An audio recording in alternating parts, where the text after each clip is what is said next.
محترم ناظرین السلام علیکم ورحمۃ اللہ وبرکاتہ۔ میں نے رمضان میں سحری کے وقت ایک بھوکے یتیم کو اپنے دروازے سے دھکے دے کر بھگا دیا کہ روز روز مانگنے آ جاتے ہو۔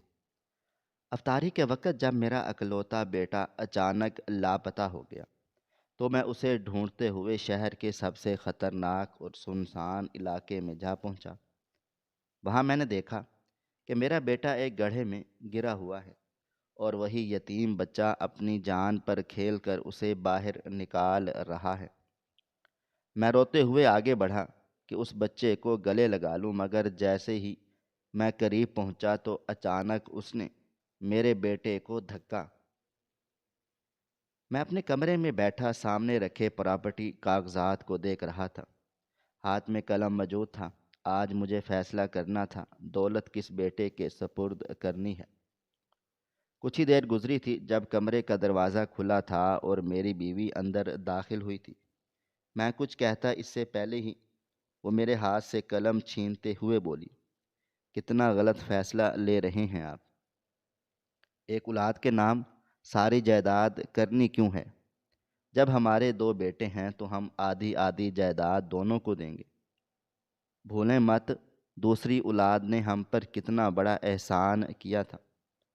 اپنی بیوی کی بات سن کر میں سنجیدگی سے بولا، بے شک کبیر نے ہمارے لیے بہت کچھ کیا ہے، لیکن جو آج کل وہ کر رہا ہے میں ان باتوں کو مد نظر رکھتے ہوئے اس کو پراپرٹی نہیں دے سکتا۔ تمہیں معلوم ہے ہمارے مالک کی بیٹی کے ساتھ اس نے کیا حرکت کی ہے؟ وہ معصوم بچی کس طرح سے روتی ہے، تڑپتی ہے، اور وہ ظالم بنا کلب پارٹی کرتا رہتا ہے، اور وہ ہماری سگی اولاد نہیں ہے۔ ابھی میں مزید کچھ کہتا اس سے پہلے ہی میری بیوی بولی، کبھی کبھی جو نظر آ رہا ہوتا ہے حقیقت اس کے برعکس ہوتی ہے۔ بہتر ہے آپ پہلے حقیقت جان لیں اور اس کے بعد فیصلہ لیں۔ میں یہ نہیں کہتی کہ کبیر نے سلطانہ کے ساتھ اچھا کیا ہے، مگر میں اتنا ضرور کہوں گی، آپ جو اسے اپنی اولاد نہیں مان رہے، ایک دفعہ ان معاملات پر نظر ثانی کر لیں، اور ابھی فی الحال کوئی بھی فیصلہ لینے کی ضرورت نہیں ہے۔ اپنی بیوی کی بات سن کر میں غصے سے بولا، کیا نظر ثانی کروں؟ بتاؤ مجھے، ہم سب کو معلوم ہے وہ میری اولاد نہیں ہے۔ اس نے ہمارے ابراہیم کو گڑھے میں گرنے سے بچایا تھا، اور اب ہمارا ابراہیم بالکل ٹھیک ڈگر پر چل رہا ہے اور کبیر سب کچھ تباہ کر رہا ہے، میرے پیسوں کا ناجائز فائدہ اٹھا رہا ہے، حالانکہ اسے چاہیے تھا کام پر دھیان دے، پڑھائی پر فوکس کرے، لیکن وہ دوسروں کی بہن بیٹیوں کے ساتھ برا سلوک کر رہا ہے اور اتنی غلط حرکتوں میں پڑا ہوا ہے۔ ابھی میرے ایک دوست کا فون آیا تھا، اس نے مجھے بتایا کہ کبیر کلب میں محض پارٹی کرنے نہیں جاتا، وہاں شراب پینے بھی جا رہا ہے، جبکہ میری بیوی کے چہرے کے سائے ہرگز نہیں بدلے تھے۔ حالانکہ مجھے لگا تھا وہ غصہ کرے گی، قلم میرے ہاتھ میں تھما کر بولے گی، ابراہیم کے نام ہی تمام تر جائیداد کر دو، لیکن وہ مجھے دیکھتے ہوئے بولی، میں آپ سے صرف اتنا کہوں گی، ایک دفعہ آپ کبیر اور ابراہیم دونوں کی زندگیوں پر نظر ثانی کریں، ان دونوں کو ایک گول دیں، اگر وہ دونوں اپنے اپنے منصوبے میں پاس ہو گئے، جائیداد اس کے نام کر دیں، اور اگر یہ نہیں کر سکتے تو کم از کم جائیداد کو آدھا آدھا بانٹیں۔ میں نے کبیر کو اپنی اولاد سمجھا ہے، وہ بے شک ایک اڈاپٹ بچہ ہے، لیکن میں نے ہمیشہ اس سے اپنی بڑی اولاد کی طرح پیار کیا ہے۔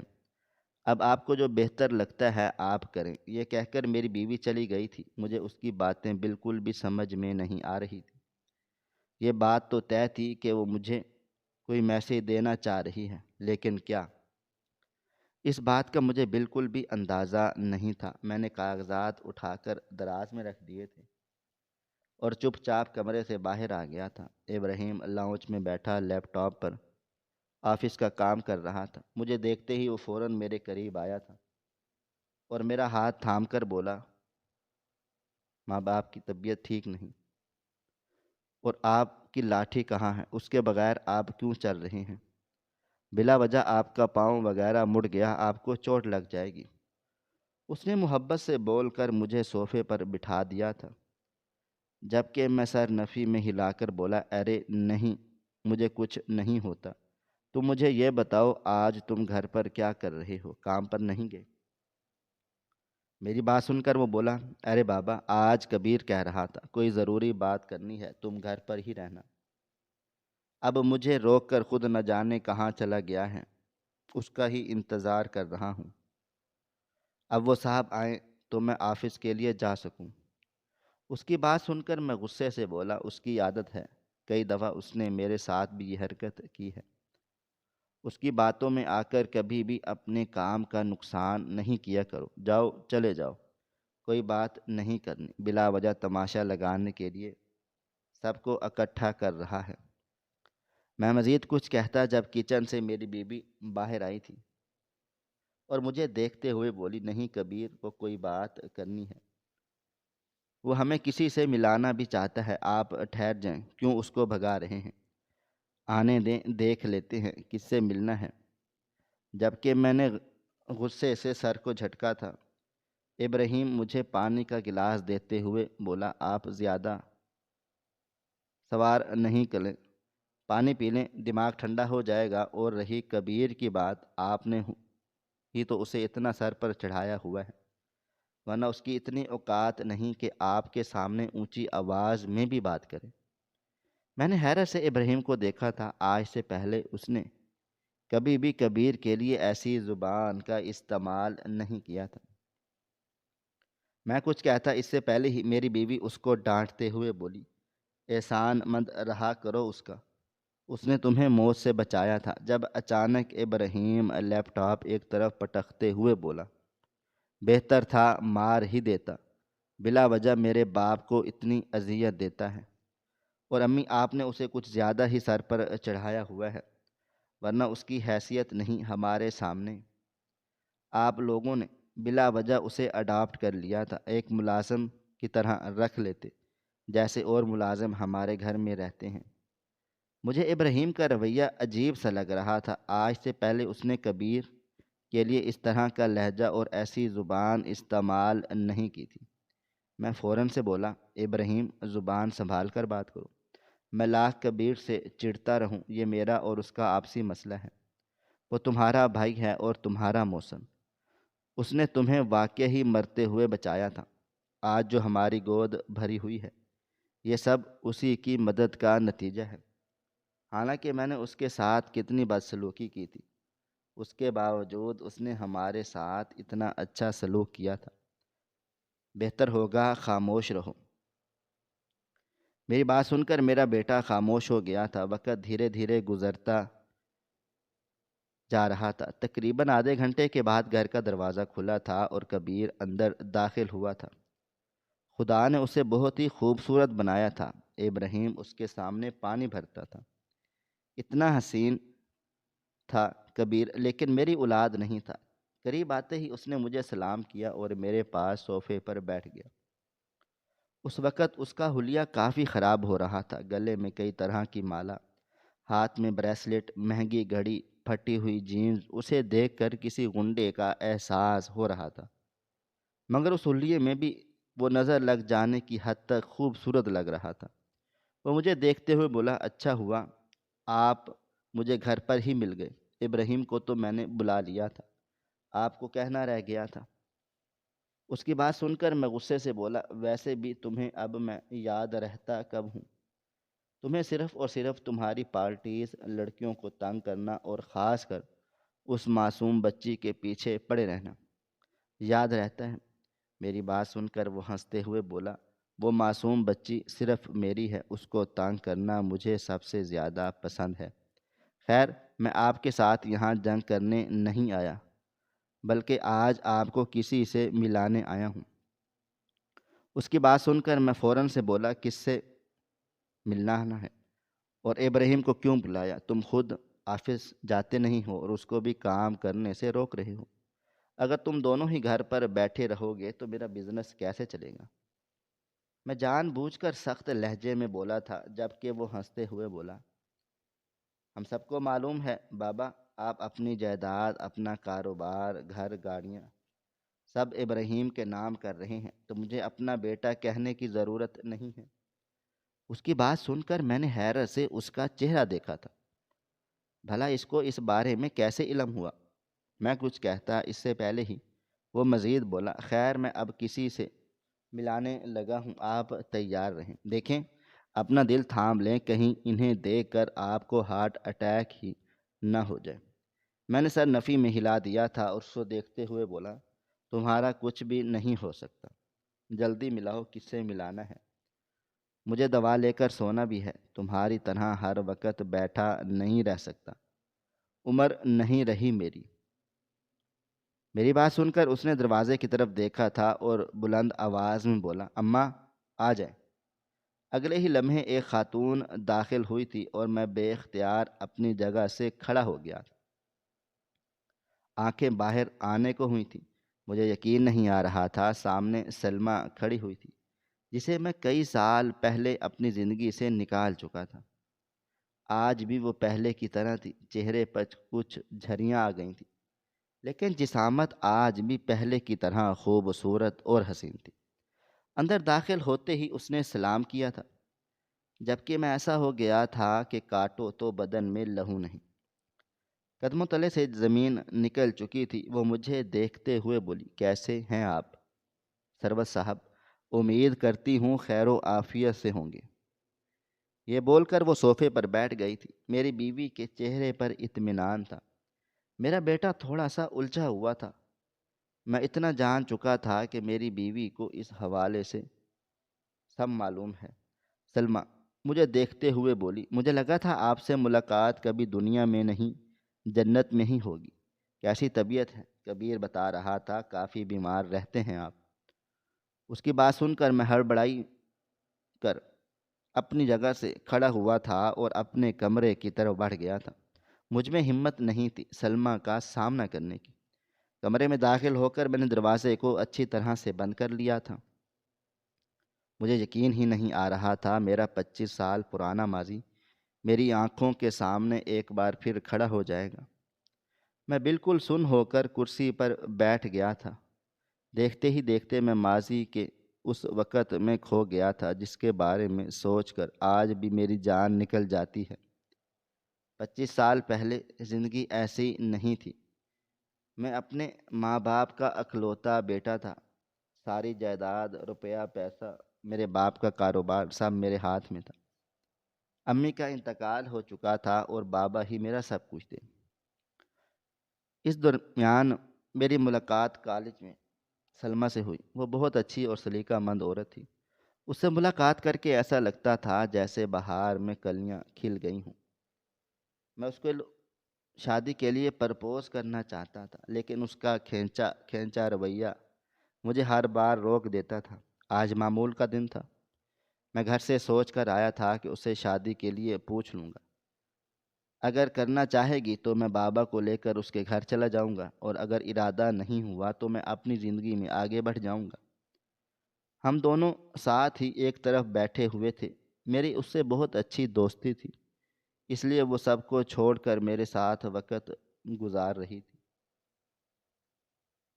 میں نے دھڑکتے دل کے ساتھ اس کا ہاتھ تھام لیا تھا اور اس کو دیکھتے ہوئے بولا، میں تم سے محبت کرتا ہوں۔ یہ کب ہوا، کیسے ہوا، میں نہیں جانتا، لیکن اب تمہارے بغیر رہنا میرے بس سے باہر ہے۔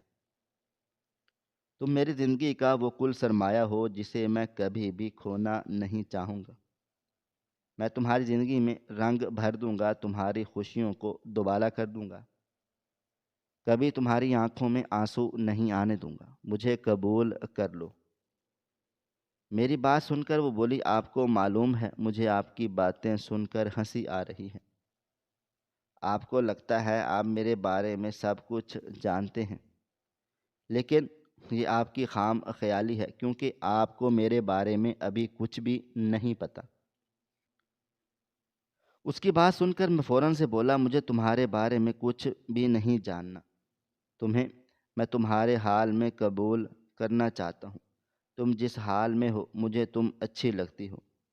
میری بات سن کر وہ بولی، میں جس حال میں ہوں تم اس حال میں بھی قبول نہیں کر سکتے۔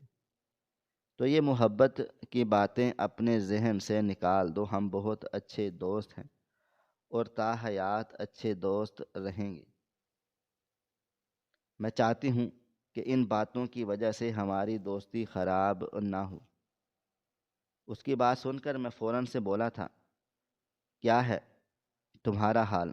بتاؤ مجھے، میں بھی جاننا چاہتا ہوں تاکہ مجھے علم ہو سکے تم نے مجھے انکار کیوں کیا تھا۔ میری بات سن کر وہ نرمی سے بولی، دیکھو تمہیں ایک اچھے اور بڑے خاندان کے بیٹے ہو، کاروبار، گاڑی، گھر، ایک بہت بڑے باپ کا نام تمہارے ساتھ ہے، لیکن میں ایک لاوارث ہوں، میرے پاس ایسا کچھ بھی نہیں۔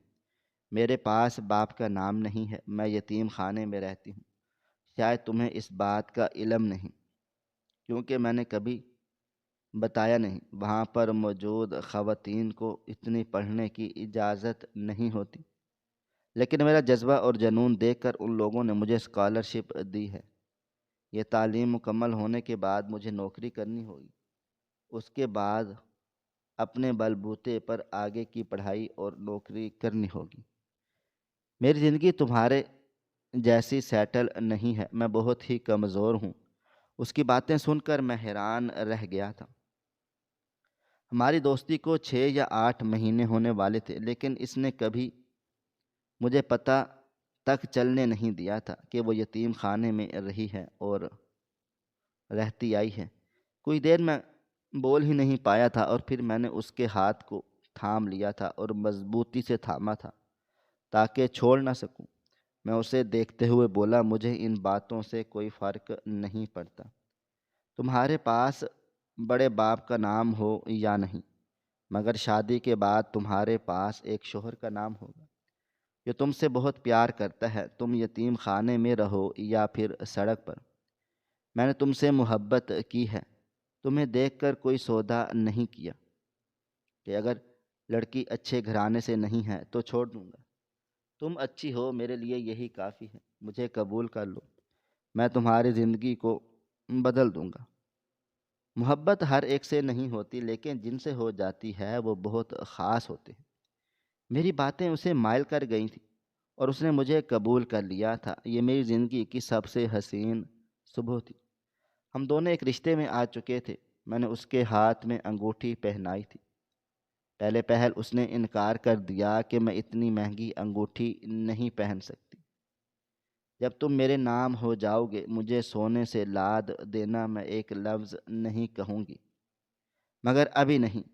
مگر پھر بھی میں نے زور زبردستی اس کو انگوٹھی پہنائی تھی۔ وقت کی رفتار دھیرے دھیرے آگے بڑھتی جا رہی تھی۔ ہماری محبت اتنے کم وقت میں پروان چڑھ گئی تھی کہ نہ میں اس کے بغیر رہ پا رہا تھا اور نہ وہ میرے بغیر رہ سکتی تھی۔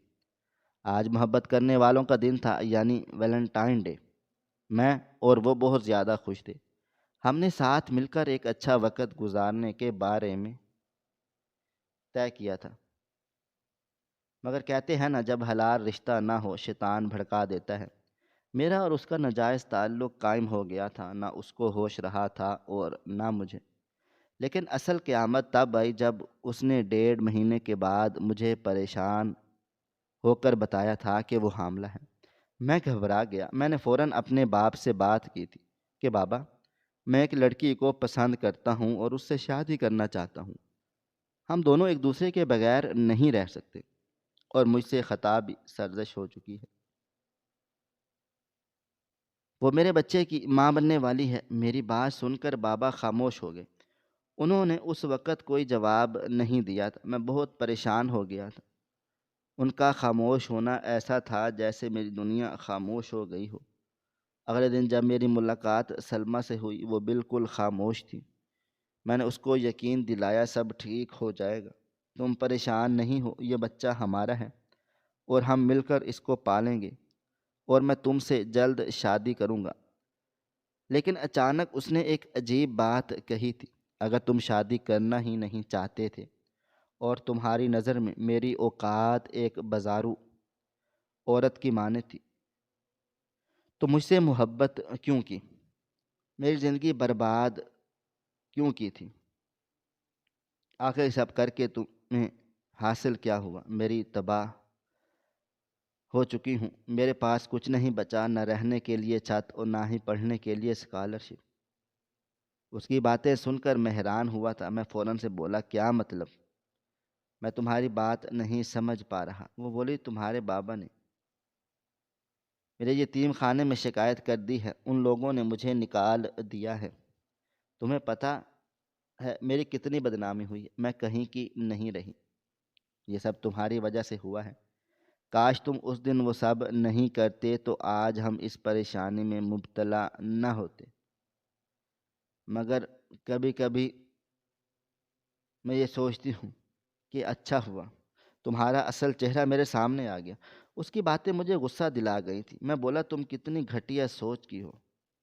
میں نے ابھی تک صرف اور صرف تمہارا ساتھ دیا، تمہارا خلاف نہیں گیا۔ اگر چاہتا تو میں تمہیں الزام دے کر چھوڑ دیتا۔ یہ جو بھی ہوا ہے یہ سب میرے باپ نے کیا ہے، میں نے نہیں۔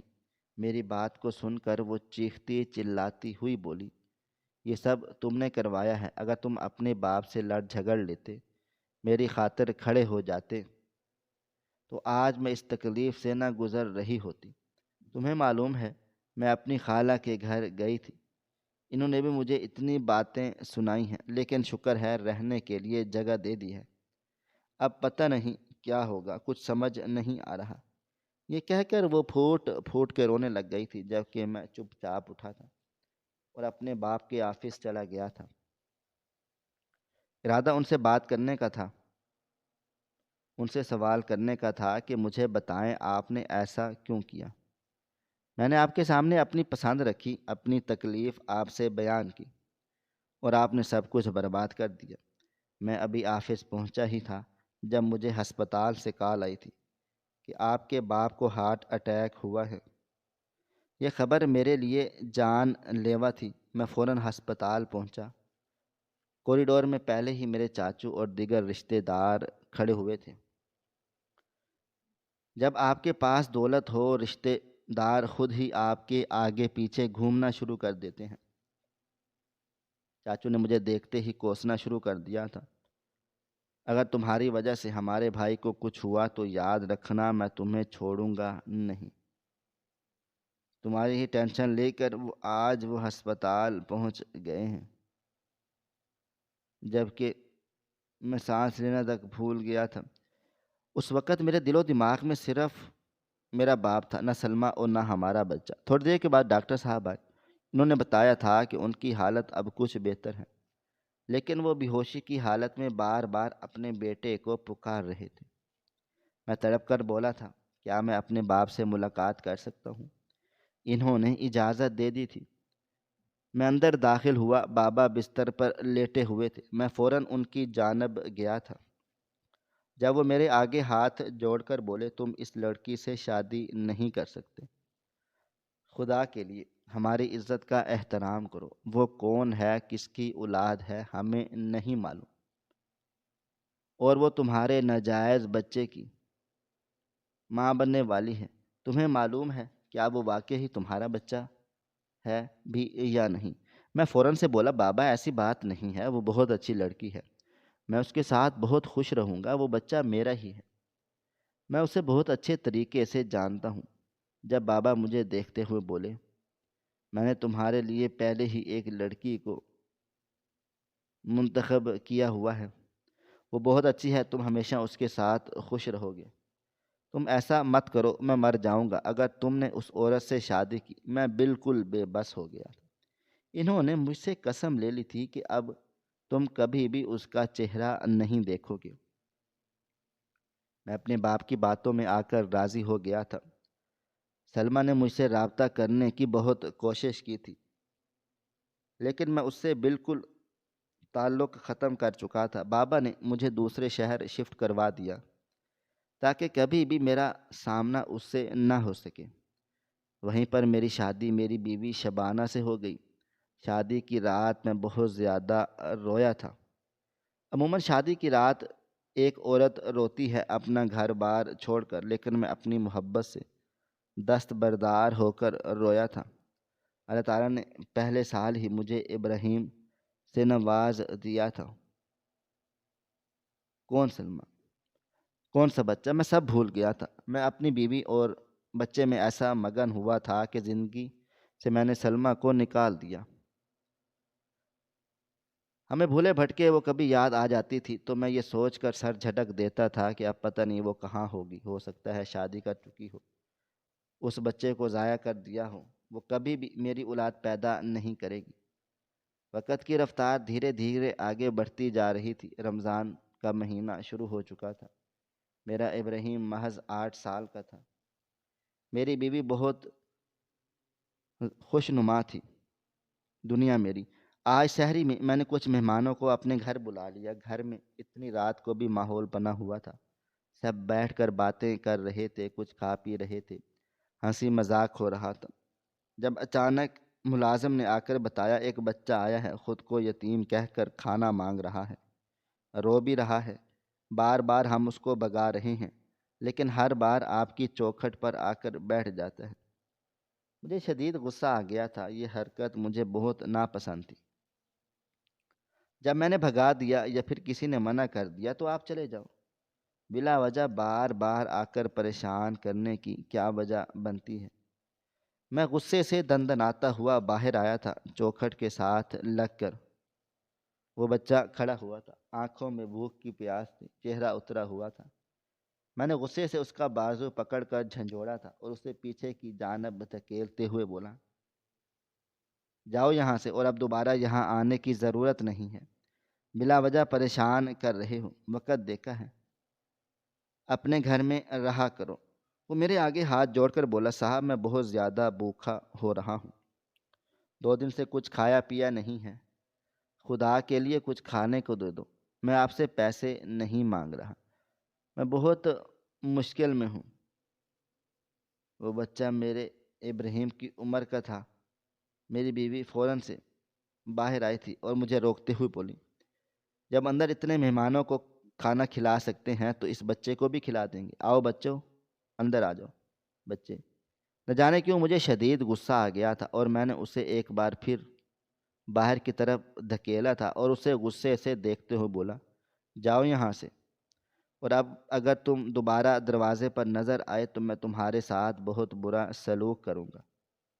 میری بات سن کر وہ روتے ہوئے بولا، صاحب میں واقعی ہی بہت بھوکا ہوں، ایسا مت کرو، تمہیں اللہ کا واسطہ ہے۔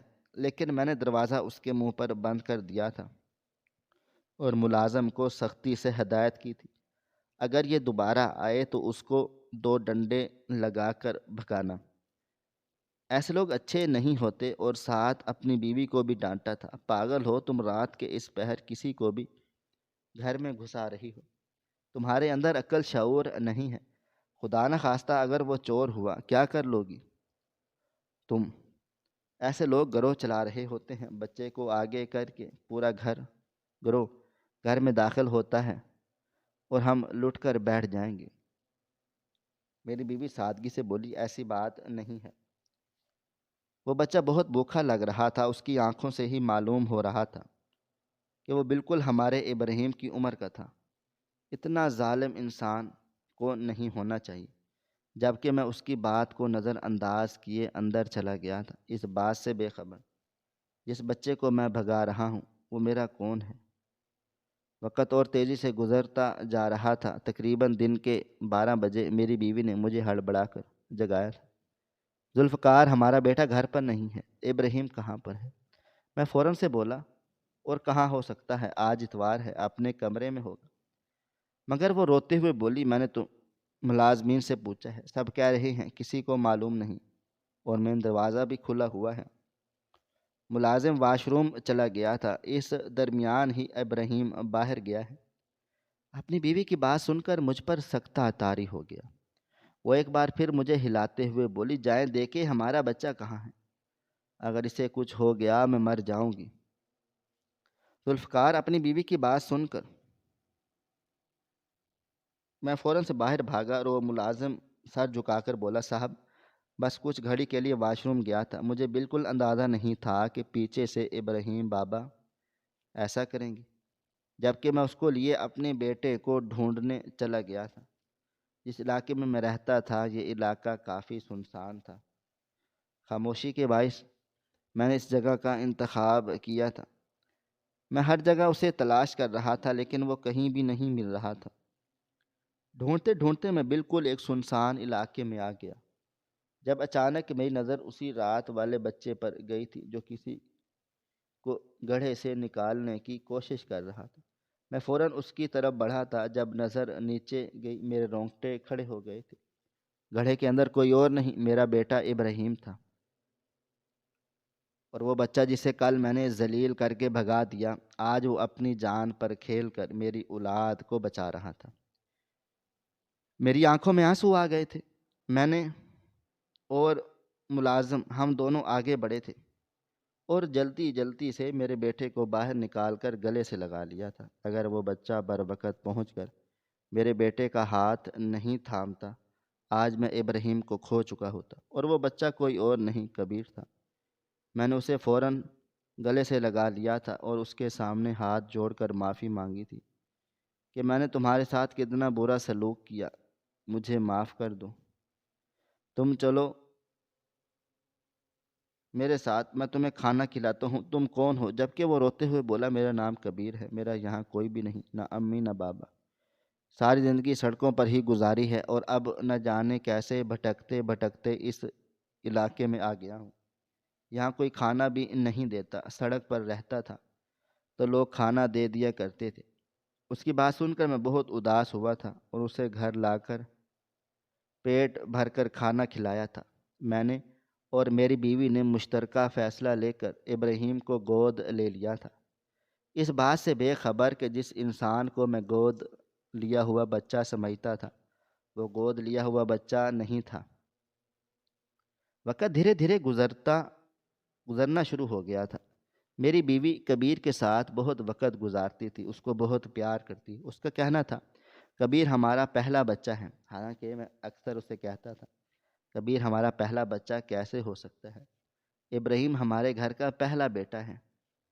لیکن ہمیشہ میری بیوی مجھے خاموش کروا دیتی تھی کہ آپ چپ رہیں، جو میں نے کہہ دیا ہے وہی ہوگا۔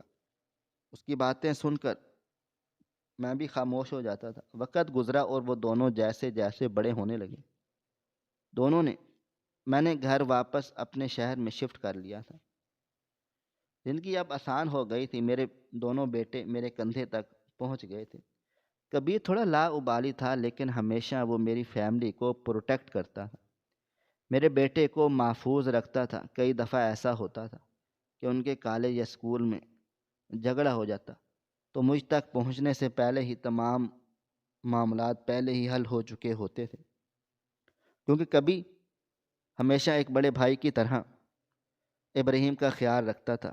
اچانک مجھے مالی نے ایک دن آ کر شکایت کی کہ آپ کا بیٹا اچھا نہیں ہے، اس نے میری بیٹی کا جینا حرام کیا ہوا ہے، زبردستی چھپ کر نکاح کیا ہے، اور اب اسے بلا وجہ پریشان کرتا ہے، اسے سکون سے رہنے نہیں دیتا، کہیں آنے جانے نہیں دیتا، ہر وقت روک ٹوک کرتا ہے۔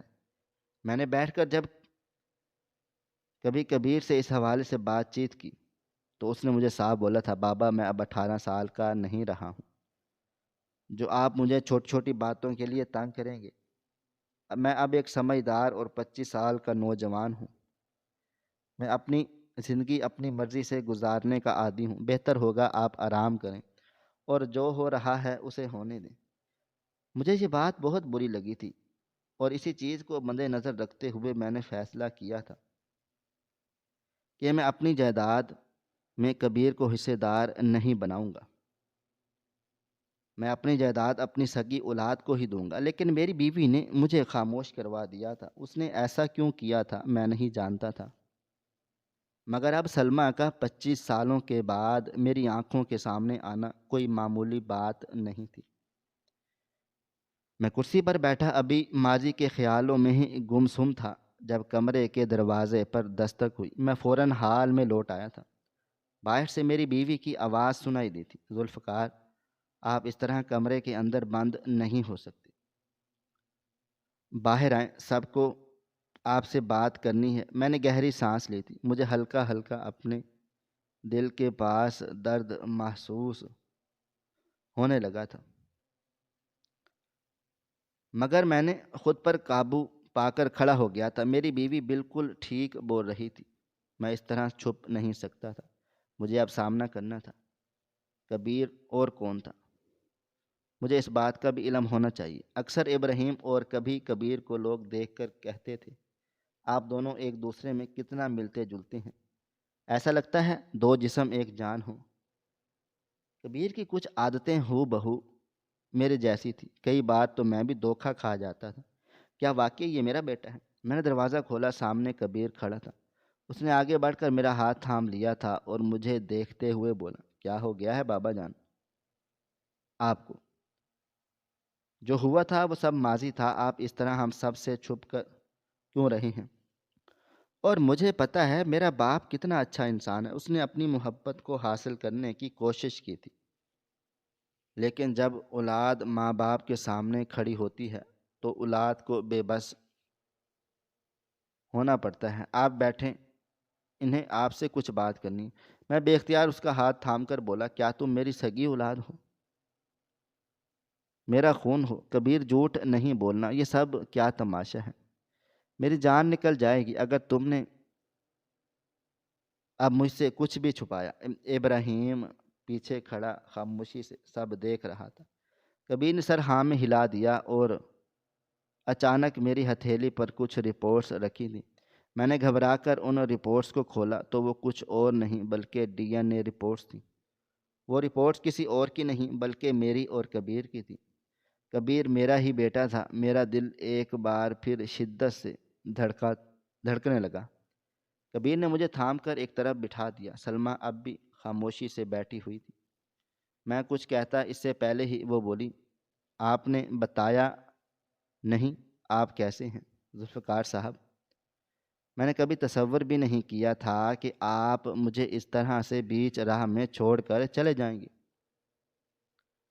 اس بات کو جانتے ہوئے کہ میں حاملہ ہوں، اور وہ بھی آپ سے۔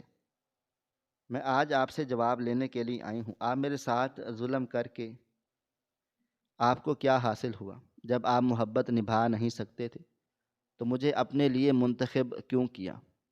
بولیں، جواب دیں۔ اس کی بات سن کر میں نے ہاتھ جوڑ دیے اور سر جھکا کر بولا، میں جانتا ہوں میں نے تمہارے ساتھ بہت برا کیا ہے اور میں اپنی ہر غلطی پر نادم ہوں۔ تم جو سزا دینا چاہو گی مجھے منظور ہے۔ جب اچانک وہ بولی، میری اولاد نے بہت تکلیفیں برداشت کر کے آپ تک رسائی حاصل کی تھی۔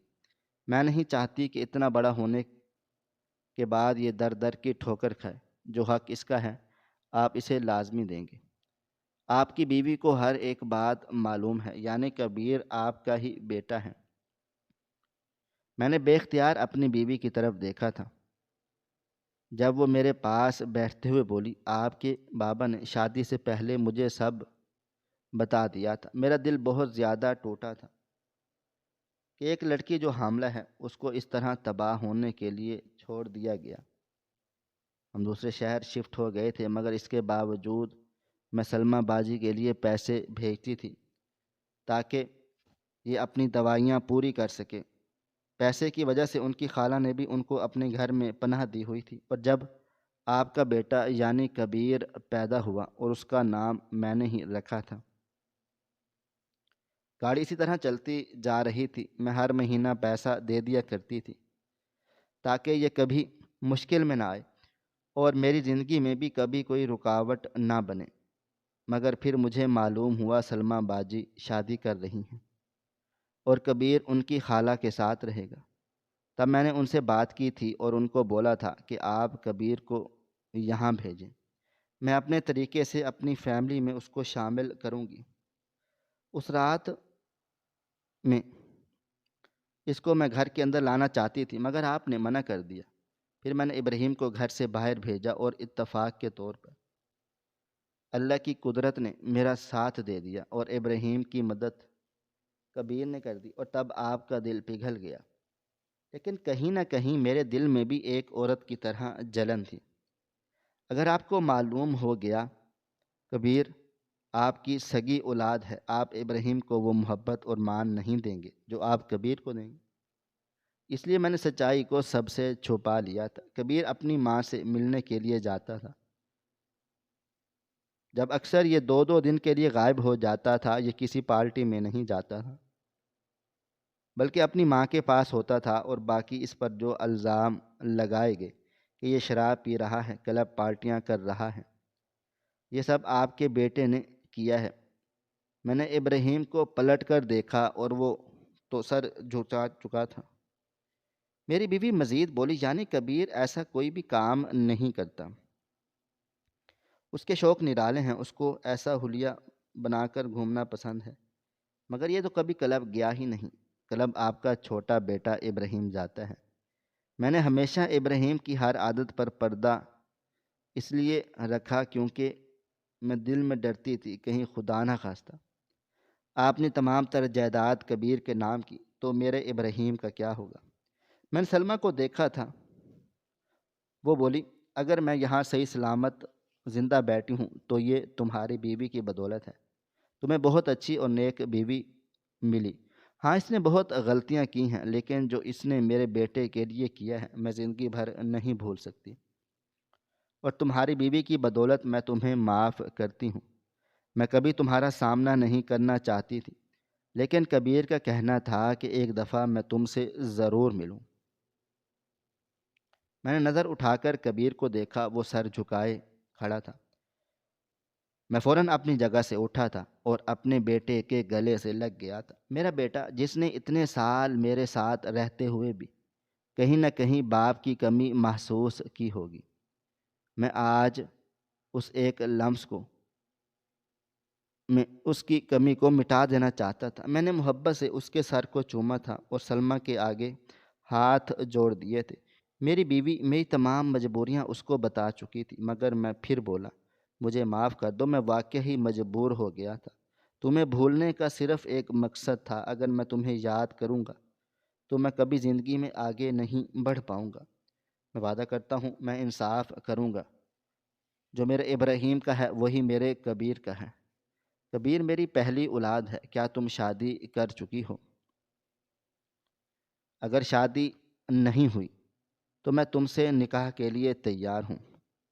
جبکہ وہ سر نفی میں ہلا کر بولی، میری شادی ہو چکی ہے اور میں اپنے گھر میں خوش ہوں۔